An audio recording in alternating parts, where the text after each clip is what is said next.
네, 오늘도 말씀으로 승리하는 이 귀한 하루 되시길 바랍니다. 오늘 본문 말씀에서는 서로 어울리지 않아 보이는 세 장면이 나란히 놓여 있습니다. 싸움판에서 남편을 구하려고 선을 넘은 한 여인의 이야기, 주머니 속에 든 두 종류의 저울추 이야기, 그리고 광야에서 이스라엘의 뒤를 쳤던 아말렉 이야기입니다. 길거리와 시장과 전쟁터입니다. 모세는 왜 이 세 장면을 한자리에 모아 놓았을까요?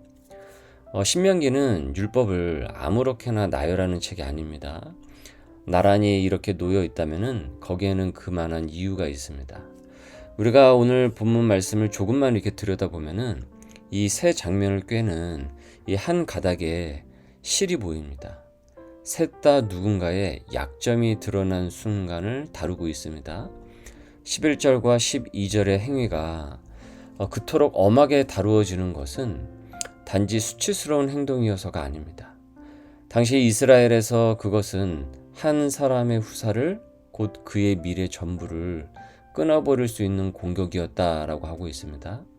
남편을 구한다라는 명분 아래 상대의 가장 연약한 곳을 움켜쥔 것입니다. 13절에서 15절의 저울추도 마찬가지입니다. 물건을 사는 사람은 추의 무게를 알 길이 없죠. 그러니까 저울은 전적으로 그 상인의 손에 달려 있습니다. 속이는 자는 바로 그 모름이라는 약점을 이용을 하는 겁니다. 그래서 본문은 속이지 말라는 데서만 멈추지 않고 아예 두 종류의 추를 가지고 있지도 말라라고 합니다. 이게 손에 쥐고 있으면은 언젠가 쓰고 싶어지기 때문이죠. 그리고 이어서 17절과 18절에 아말렉입니다. 이들은 이스라엘과 정면으로 싸우질 않았죠. 정면에서는 건들지 않습니다. 그런데 피곤하고 지쳐 그래서 행렬 뒤에 처진 그 약한 자들을 골라서 뒤 후방을 쳤습니다. 그랬던 역사가 있었죠. 그런데 18절이 아말렉의 죄를 요약하는 말이 뜻밖이죠. 잔인하였다라고 하지 않습니다. 비겁하였다라고도 하지 않아요. 하나님을 두려워하지 아니하였느니라 라고 합니다. 하나님을 두려워하지 아니하였느니라. 아말렉은 성경은 약한 자의 뒤를 치는 일을 성품의 문제가 아니라 하나님 경외의 문제로 지금 보고 있습니다. 우리는 하나님을 두려워해야 한다는 말을 대체로 종교의 영역에서 생각할 때가 많이 있습니다. 예배에 빠지지 않는다라는 것, 기도를 거르지 않는다라는 것, 거룩한 일에 헌신하는 것입니다. 물론 이 또한 하나님을 경외하는 방법인 것은 틀림이 없습니다. 자, 그런데 오늘 본문이 말하는 이 경외는 조금 더 다른 의미에서 우리가 이것을 보게 되는데, 시장의 자판 위에서 주머니 속에서 누군가의 약점이 내 손에 쥐어진 바로 그 순간에 판가름이 난다라는 거예요. 내가 하나님을 경외하는지, 내가 하나님을 두려워하는 사람인지 아닌지 그 순간에 판가름이 난다라는 것이죠. 그래서 16절은 속이는 추를 쓰는 자를 내 하나님 여호와께 가증하니라 라고 합니다. 가증하다라는 말은 신명기에서 우상 숭배를 가리킬 때 똑같이 쓰이는 단어입니다. 그러니까 추 하나 바꿔치기 하는 일이 우상 숭배와 같은 자리에 지금 여기서는 놓이고 있다라는 겁니다. 그 손님을 속이는 그 일이 상인이 그 손님을 속여서 어떤 것을 매매하는 그 행위가, 속여서 매매하는 행위가 우상 숭배와 같은 자리에 놓여 있다라는 거예요. 즉 저울추가 내가 실제로 어느 신을 믿고 있는지를 드러내기 때문이라는 것이죠. 여호와 하나님보다 그 돈이라는 그 이익, 누군가를 속여서라도 어떻게든 그 이익을 갈취하려는 그 이익을 더 믿는 사람만이 추를 한 개가 아니라 거짓 추인 두 개를 가지고 다닙니다. 17절과 19절 사이에서는 묘한 긴장이 있어요. 기억하라, 잊지 말지니라. 그러면서 정작 명령의 내용은 어떠냐면 아말렉에 대한 기억을 지워버리라는 것입니다. 지우기 위해서 기억하라라는 거예요.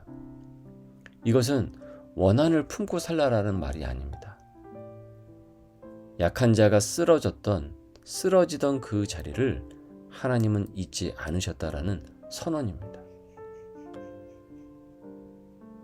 그날 이 이스라엘 군의 행렬에 맨 뒤에서 무슨 일이 벌어지는지 아무도 주목하지 않았을 때 하나님은 아말렉이 그 뒤에서 그들을 후방을 쳤다라는 것을 보고 계셨고 다 기억하셨다라는 겁니다.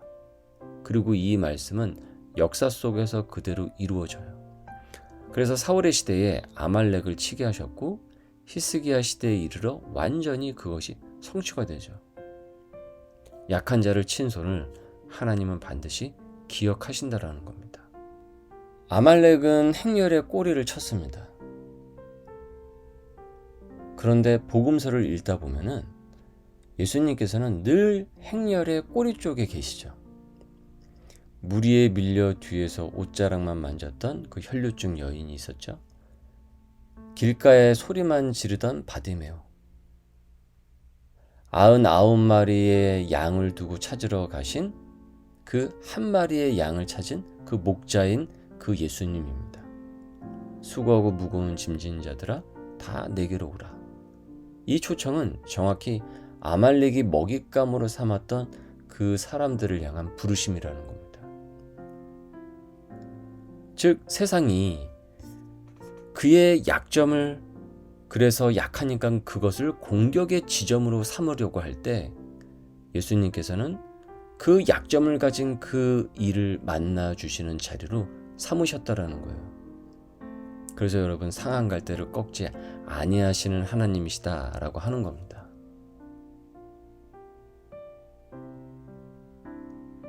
그렇다고 한다면 오늘 말씀의 이 내용은 우리에게 그대로 돌아오고 적용이 돼요.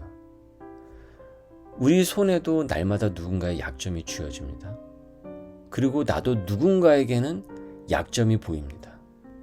내가 거래하고 있는 그 사람과에 있어서 어떤 그 사람의 약점이 보일 수도 있습니다. 그리고 동료의 실수가 보일 수도 있고, 그리고 가족의 부끄러운 비밀, 또한 교회 공동체 안에서 알게 된 누군가의 그 연약함일 수 있습니다.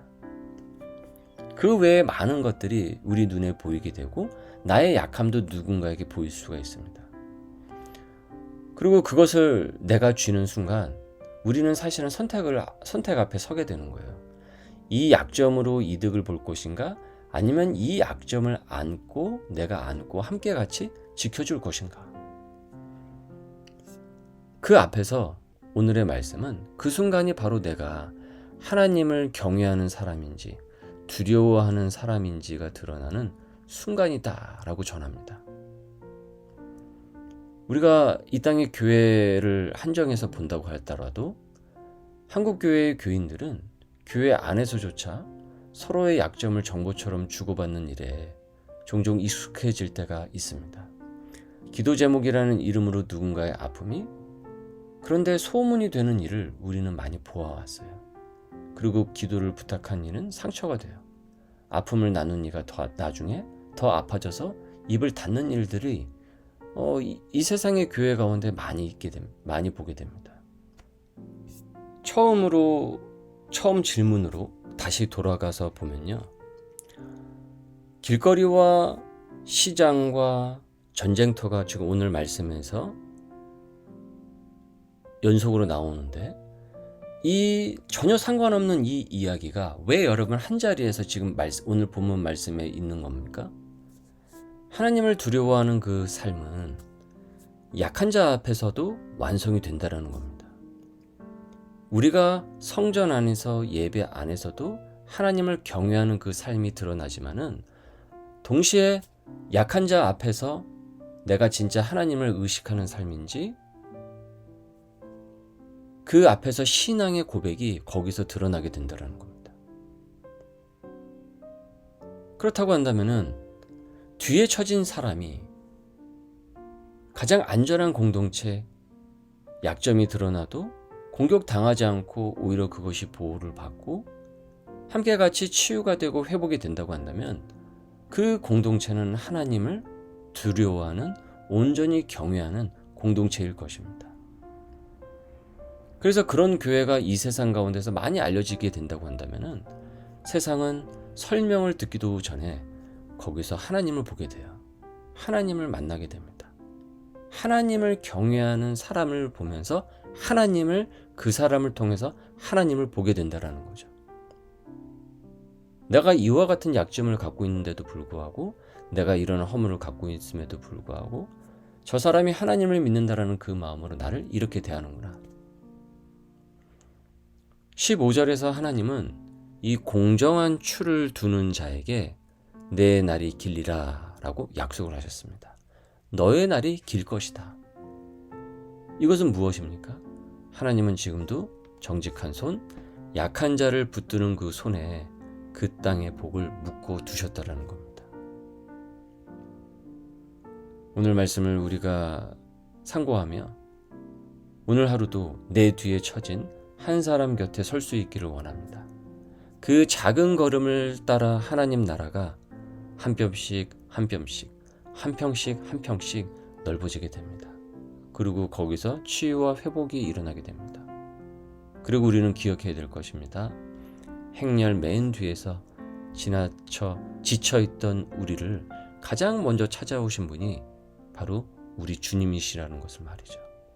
즉 우리의 그 약함은 그분의 손 안에서 가장 안전해지게 된 것입니다. 약함에도 불구하고 말이죠. 그렇게 우리 또한 누군가의 약함과 그 약점을 예수님처럼 대하는 은혜의 축복의 통로가 되어야겠습니다.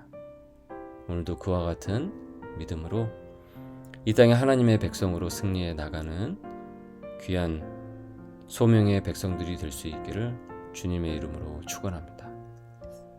은혜가 가득하신 하나님 아버지, 나의 허물과 약점을 끌어안으시고 백성을 삼아주심을 감사드립니다. 우리 또한 받은 은혜대로 그런 사람이 되게 하여 주옵소서. 복의 통로가 되게 하여 주옵소서. 받은 복을 흘려보내는 백성 되게 하옵소서. 하나님을 두려워하는 경외감으로 남의 약점을 끌어안는, 붙들어주는 따뜻한 손길의 공동체가 되게 하옵소서. 그리하여 아픔을 토해내고 나의 그 허물을 내어놓아도, 어려움을 내어놓아도 그것이 흉이 아니라 해결해야 할 기도거리로 받아들이는 그와 같은 하나님의 경외하는 백성이 되게 하여 주옵소서. 행렬 맨 뒤에 처져 있던 저희를 먼저 찾아오신 주님, 허물 많은 죄인임에도 내가 주 안에 있기 때문에 가장 안전함을 주님 믿습니다. 오늘의 그 하루도 그와 같은 믿음으로 뚜벅뚜벅 굳건히 걸을 수 있도록 담대한 용기를 더하여 주옵소서. 감사하며 예수님의 이름으로 기도드립니다. 아멘.